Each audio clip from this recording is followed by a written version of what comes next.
Assalamualaikum warahmatullahi wabarakatuh. Perkenalkan, saya Nisa Kusuma, SKM MKM, dosen tetap Prodi Manajemen Informasi Kesehatan Politeknik Assalam Surakarta. Pada kesempatan kali ini, saya akan menjelaskan mata kuliah sesuai dengan bidang keahlian saya, yaitu mata kuliah Kesehatan dan Keselamatan Kerja. Mata kuliah ini adalah mata kuliah tambahan yang diwajibkan oleh kurikulum Aktirmigi. Mata kuliah ini ditujukan untuk mahasiswa semester 4 dengan kode 409 dengan bobot SKS 2 SKS. Diselenggarakan dalam 16 kali pertemuan tatap muka dengan rincian 14 kali pertemuan dan 2 kali pertemuan untuk masing-masing ujian tengah semester dan ujian akhir semester. Mata kuliah ini mempelajari yang pertama, konsep dasar dan sejarah tentang keselamatan kerja. Yang kedua, tentang dasar-dasar lingkungan kerja. Yang ketiga, potensi bahaya di tempat kerja dan pencegahan kecelakaan kerja. Yang keempat, konsep dan pemenuhan SOP dalam lingkungan kerja. Yang kelima, komunikasi efektif di tempat kerja, evaluasi, edukasi, advokasi di tempat kerja. Tidak hanya itu, mahasiswa juga mendapatkan materi tentang manajemen keadaan darurat atau emergency response plan. Dan di akhir pertemuan, mahasiswa membuat video tanggap darurat atau simulasi tanggap darurat yang kemudian dihakikan atau diterbitkan. Adapun capaian pembelajaran lulusan atau CPL Prodi, CPL pertama, bertakwa kepada Tuhan Yang Maha Esa, mampu menjunjung tinggi etika dan hukum berdasarkan Pancasila, serta memiliki kepekaan sosial dan jiwa kewirausahaan dalam bidang keahlian secara mandiri. CPL yang kedua di dalam Prodi yaitu CPL 4, mampu memimpin unit rekam medis dan informasi pengelola sumber daya guna menjamin informasi penggunaan kesehatan yang memenuhi standar, mengimplementasikan peningkatan mutu yang berkelanjutan dengan memperhatikan aspek hukum, etika profesi, standar akreditasi, perizinan, dan sertifikat fasilitas layanan kesehatan. Dan CPL yang ketiga atau CPL 5 yang ada di Prodi mampu melakukan pengumpulan, pengelolaan, penyajian, verifikasi, validasi, dan analisis informasi terkait pelayanan kesehatan sebagai penunjang clinical decision support system secara tepat. Semua sudah tertuang di dalam RPS yang sudah divalidasi oleh Ketua Program Studi dan Gugus Pengendali Mutu Program Studi. Capaian pembelajaran mata kuliah antara lain CPMK pertama, yaitu mampu mengelola sumber daya yang dibutuhkan berdasarkan prinsip-prinsip manajemen dan penyelenggaraan rekam medis baik manual maupun elektronik di fasilitas layanan kesehatan. Yang kedua, mampu mengimplementasikan peningkatan mutu berkelanjutan di unit kerja rekam medis berdasarkan prosedur baku, spesifikasi desain, persyaratan keselamatan, dan keamanan kerja untuk dapat melakukan pengambilan keputusan yang mendukung keselamatan pasien. CPMK ketiga yaitu mampu mengkomunikasikan dan menerapkan hukum, etika profesi, standar akreditasi, perizinan, dan sertifikasi terkait layanan kesehatan. 3 komponen proses pembelajaran dalam mata kuliah ini adalah yang pertama delivery, yang kedua interaction, yang ketiga adalah assessment. Dengan model ini sesuai dengan delivery yaitu materi dan RPS yang dapat diunduh langsung di e-learning Politeknik Assalam yaitu myclassiper.assalam.ac.id.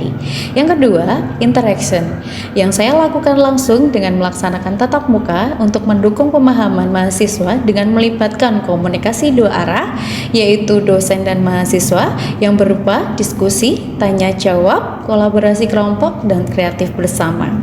Yang ketiga, yang terakhir yaitu dengan cara assessment yaitu penilaian dengan formatif seperti kuis, tugas individu maupun kelompok, serta penilaian sikap dan keterampilan sesuai dengan RPS. Dan penilaian yang asesmen terakhir yaitu berupa UTS dan UAS dengan model sumatif. Model pembelajaran ini yang digunakan adalah outcome based education dan project based learning dengan metode diskusi kasus, presentasi interaktif, demonstrasi, praktik, dan kolaborasi kelompok dan respon kreatif. Referensi yang saya gunakan dalam mata kuliah ini berupa artikel publikasi karya saya sendiri, serta buku referensi karya ahli lainnya, dan artikel jurnal bereputasi yang memiliki nilai kebaruan agar mahasiswa mampu mengikuti perkembangan ilmu pengetahuan dan ilmu teknologi masa kini. Baik, berikut adalah video proses pembelajaran mata kuliah Kesehatan dan Keselamatan Kerja dengan materi pertemuan ke-14 yaitu Emergency Response Plan. Mari kita simak.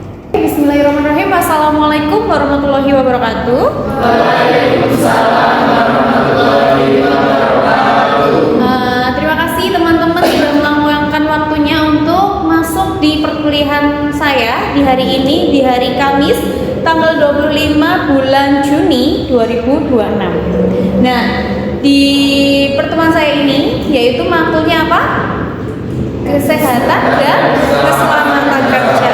Oke, sebelum kita memulai perkuliahan pada pagi hari ini, pagi menuju siang ya, kita berdoa menurut kepercayaan kita masing-masing. Berdoa dimulai. Oke, berdoa selesai.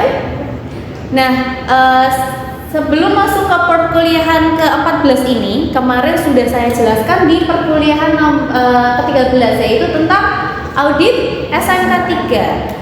Sudah ada yang ingat tentang audit SMK 3 itu apa? Kalian merangkum atau mendapatkan ilmu apa tentang audit SMK 3? Ada yang bisa menjawab? Saya itu. Oke, Fania. Ada 5 prinsip SMK 3, yang kedua ada pengertian SMK 3, dan yang terakhir ada tahapan audit eksternalnya. Oke, nah di kemarin itu di SMK 3 ada tujuannya, apa itu SMK 3, kemudian ada mekanismenya, kemudian ada tahapan audit eksternalnya. Nah, ini adalah tahapannya yang kemarin ya. Jadi ada tahapan audit eksternal, ada tahapan persiapan, tahapan awal pemeriksaan, penilaian kriteria, pertemuan akhir. Nah, oke, kita sudah merecall tentang materi yang kemarin ya. Kita lanjut di materi ke-14 ini, yaitu kita akan membahas tentang Emergency Response Plan. Ada yang tahu Emergency Response Plan itu apa? Oke, Mbak Ayu.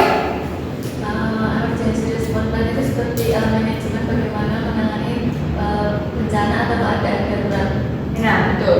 Emergency Response Plan itu adalah atau keadaan darurat itu adalah situasi yang tidak diketahui yang mengancam pekerja setiap orang yang dapat mengganggu proses operasi atau menyebabkan kerusakan fisik dan lingkungannya. Nah, keadaan darurat itu seperti apa sih contohnya? Seperti apa? Situasi, kondisi, kejadian yang tidak normal terjadi secara tiba-tiba mengganggu kegiatan organisasi komunitas dan perlu ditanggulangi.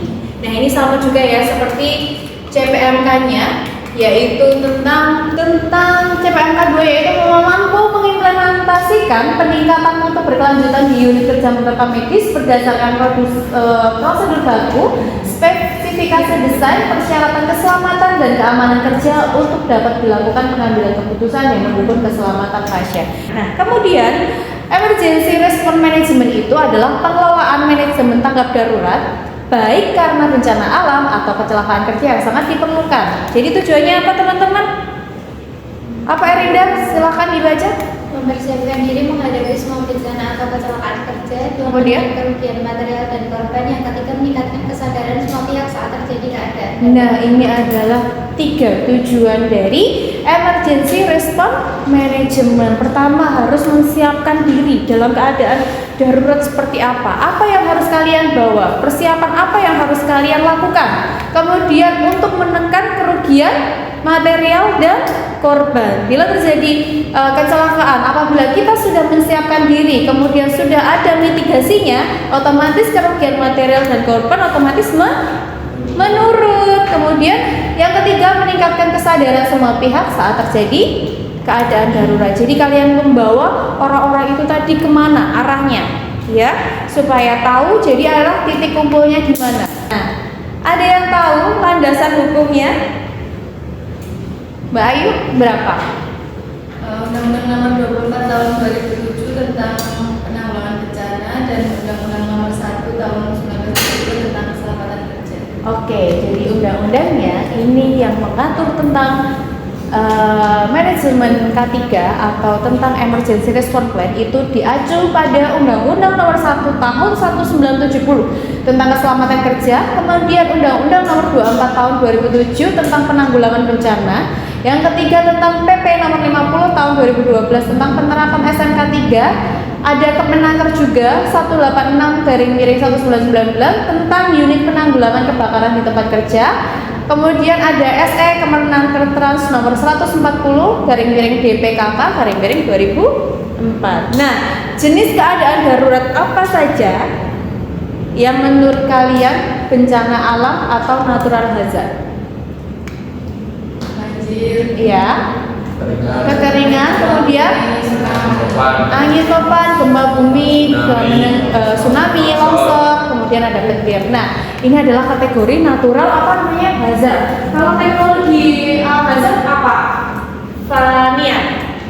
Pemadam listrik, bendungan global, kebakaran nuklir, peristiwa kebakaran atau ledakan, kecelakaan kerja atau lalu lintas. Nah, yang terakhir adalah huru hara ya, seperti demo, perang, kerusuhan, gitu. Nah, jadi ini adalah kategori keadaan darurat. Jadi ada 3 tingkatannya ya. Yang pertama keadaan tingkat darurat pertama, yaitu potensinya mengancam bahaya manusia, harta benda, aset yang secara normal dapat diatasi oleh personel jaga dari suatu instalasi atau pabrik dengan menggunakan prosedur yang telah disiapkan tanpa perlu adanya bantuan individu.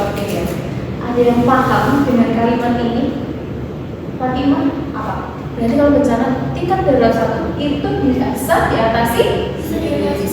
Oke, bisa diatasi sendiri di dalam unit itu. Contohnya di zona itu atau di perusahaan itu dengan sistem apa?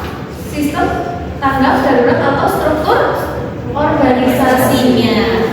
Kemudian yang kedua, keadaan darurat tingkat 2, yaitu kecelakaan besar di mana semua karyawan yang bertugas dibantu dengan peralatan dan material yang tersedia di instalasi atau pabrik tersebut tidak mampu mengendalikan keadaan darurat tersebut. Artinya, bantuan tambahan masih berasal dari industri sekitar, pemerintah setempat, dan masyarakat sekitar. Ada yang bisa menjelaskan seperti apa, Mbak Ayu?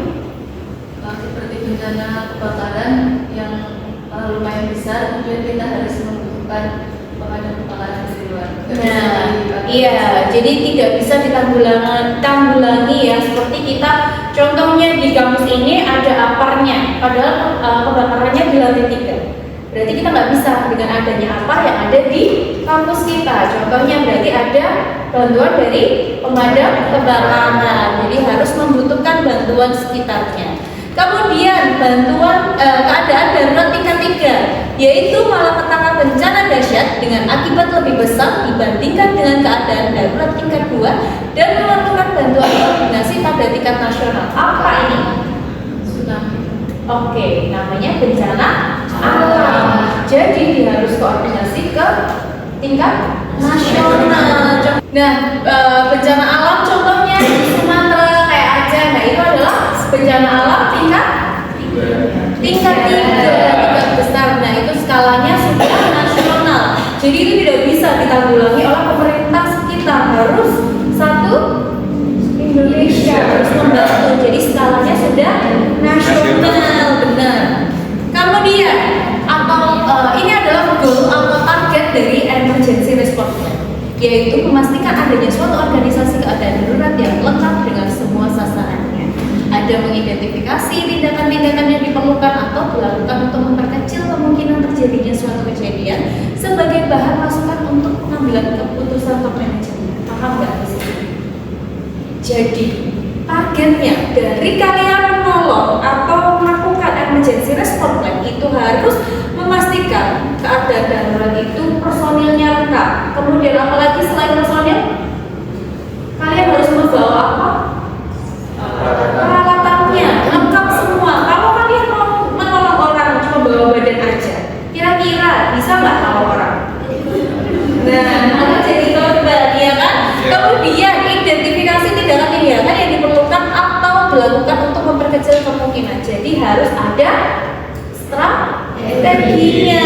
Jadi kayak ada apa namanya? Keputusan-keputusan yang harus diambil. Contoh, kalian mau menolong orang tersebut, tersebut kalian melewati jembatan padahal itu cuma tali, berarti harus diperkirakan untuk resiko terjatuh atau resiko terjadinya kecelakaan berulang. Contohnya tadi sudah menjadi kalian menolong korban bencana, masa kalian mau jadi korban juga. Nah, seperti itu. Nah, ini adalah rencana tanggap daruratnya ya, perencanaannya. Sepertinya kalian harus menyiapkan 7. Pertama, identifikasi bahaya, penaksiran resiko, penangkaran sumber daya yang dimiliki, tinjauan ulang rencana yang telah ada, tentukan tujuan dan lingkupnya, pilih tipe perencanaan yang dibuat, tentukan tugas-tugas dan tanggung jawab, yang terakhir tentukan konsep operasinya, strategi apa. Jadi kalau sudah direncanakan, kalian harus memantaskan dengan 7 perencanaan tanggap daruratnya. Nah, ini adalah elemen pokok sistem tanggap darurat. Ada kebijakan tanggap darurat, identifikasi keadaan darurat, perencanaan awal, kemudian penyusunan prosedur keadaan darurat, organisasi keadaan darurat, prasarana keadaan darurat, kemudian yang 7 pembinaan lingkungan, 8 komunikasi, 9 investigasi dan pelaporan, yang 10 inspeksi dan pelaporan. Ini adalah berkesinambungannya.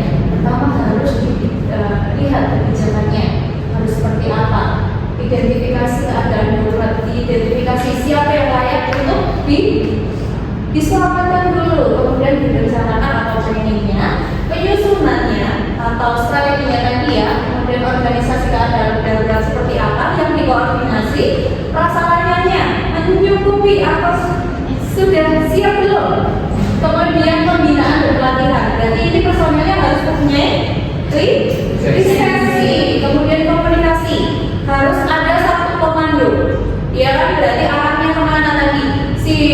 Jangan semua menjadi komando ya, karena itu penolongan dalam kecelakaan. Kemudian kalau sudah dilakukan itu dilakukan investigasi. Nanti endingnya apa? Pelaporan. Dan setelah pelaporan ada inspeksi atau audit supaya apa? Apabila terjadi bencana alam atau penyelamatan korban tidak terjadi kesalahan yang berulang. Nah, saya pengen tahu syarat atau sarana evakuasi itu apa sih? Apa aja? Noviski? Sementara dan juga asal terbatas, tidak dikunci, tidak terhalang berapapun, memiliki lampu darurat, dugaan pintu ke arah pelarian, tidak dijangkau atau panjang tertentu, dan mungkin ada kedudukan yang dapat berdiri dalam keadaan. Ini dia. Kira-kira kalau kayak gini, itu tuh apa yang harus dievakuasi? Siapa adik yang harus dievakuasi duluan? Korbannya ya. Iya, tapi ini dalam sistem apa?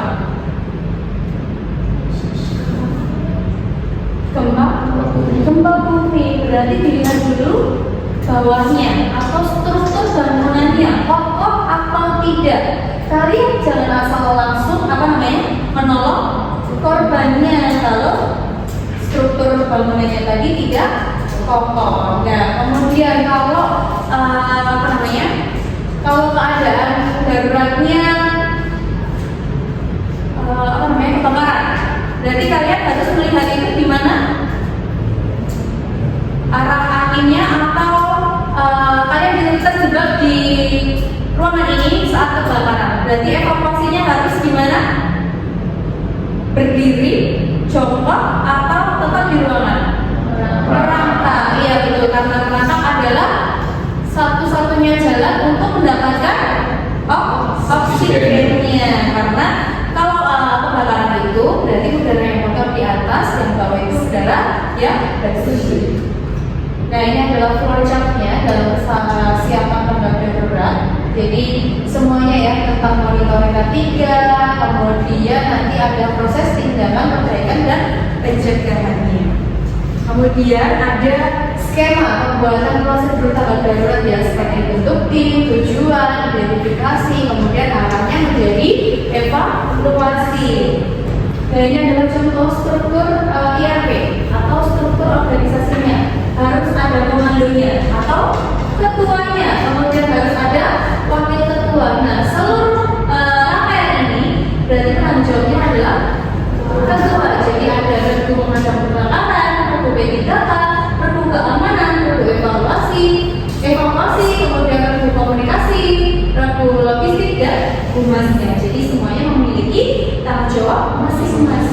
adalah salah satu contoh mereka adegannya supaya kalian bisa melihat untuk evakuasinya seperti apa. Nah, ini adalah gambaran apa teman-teman? Gambaran apa? Pada saat menemukan kobaran api, aktifkan alarm pembakaran atau menghubungi beberapa operator. Berarti harus apa? Harus menelpon siapa? Pemadam kebakaran. Jadi atau di ruangan ini ada alarm api, kalian harus memencet tombolnya. Kemudian jika mampu itu harus dipadamkan dengan peralatan yang tersedia. Jika mampu, padamkan dengan peralatan yang tersedia. Seperti apa tadi ada heater atau heater itu ya apa? Heater ya air. Kalau apa ya? Full atau busa atau yang lain ya. Jadi ada beberapa kandungan dalam alatnya. Kemudian ini adalah harus seperti apa? Seperti ketika kegiatan atau buka telepon, jangan panik, tunggu pengumuman selanjutnya. Jangan melakukan tindakan yang membuat orang lain panik seperti lari, dorong-mendorong, kemudian berteriak. Kemudian jika perang pembakaran, carilah pintu exit terdekat. Jangan sekali-kali gunakan lift. Karena apa? Karena lift itu ada aliran listriknya. Kalau nanti padam, berarti kalian terjebak di dalam liftnya. Kemudian jika ada berada di ruang bangunan, jangan pernah masuk kembali dalam kondisi apapun dan alasan apapun. Nah, itu bisa menambah resiko apa? Korban.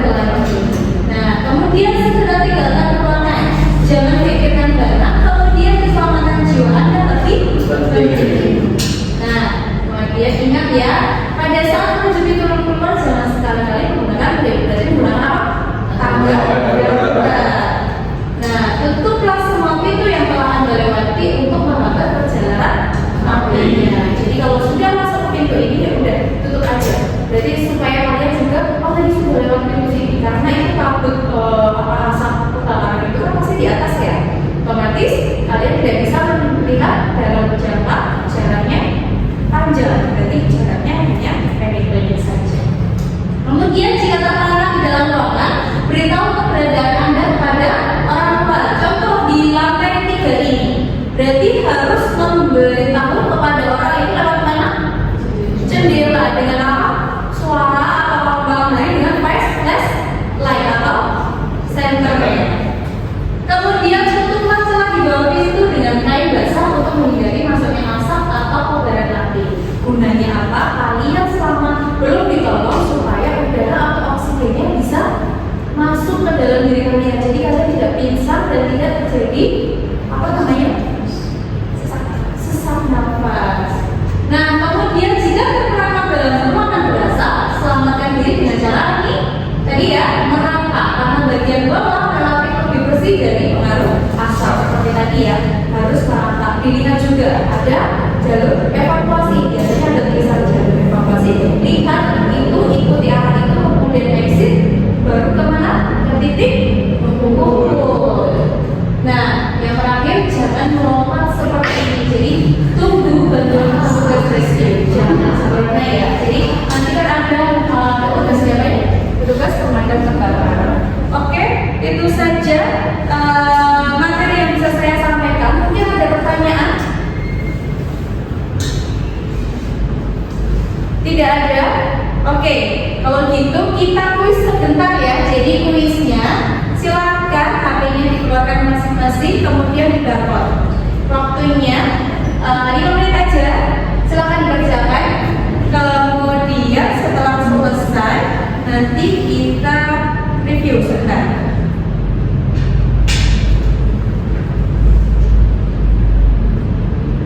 Oke, sudah semua ya. Oke, jadi kesimpulannya apa teman-teman? Sebagai persiapan jika terjadi keadaan darurat, setiap personel yang terlibat harus memahami lokasi dan rute emergency exit, minimum 2 rute darurat untuk menjadi jalan ke tempat evakuasi personel. Rute emergency exit berada di lokasi yang permanen dan sepanjang rute tidak terdapat bahan-bahan atau peralatan yang mudah terbakar. rute emergency exit menuju daerah yang lebih aman. Rute emergency exit harus menyediakan tanda yang dapat menyala sepanjang rute sebagai panduan bagi personel bila keadaan. Nah, ini adalah salah satu ketentuan emergency exit atau kesimpulannya ya. Itu saja ya teman-teman. Untuk materi selanjutnya nanti saya akan membahas tentang sistem dokumen K3 ya. Jadi itu dilakukan di minggu depan untuk pertemuan minggu depan. Oke, nanti untuk tugas saya upload di kelas Siber dan jangan lupa presensi di kelas Siber. Begitu saja. Tidak ada pertanyaan? Belum ada ya. Kalau tidak ada, saya tutup perkuliahan ini dengan bacaan hamdalah bersama-sama. Bila ada salah kata dari saya mohon maaf. Wassalamualaikum warahmatullahi wabarakatuh.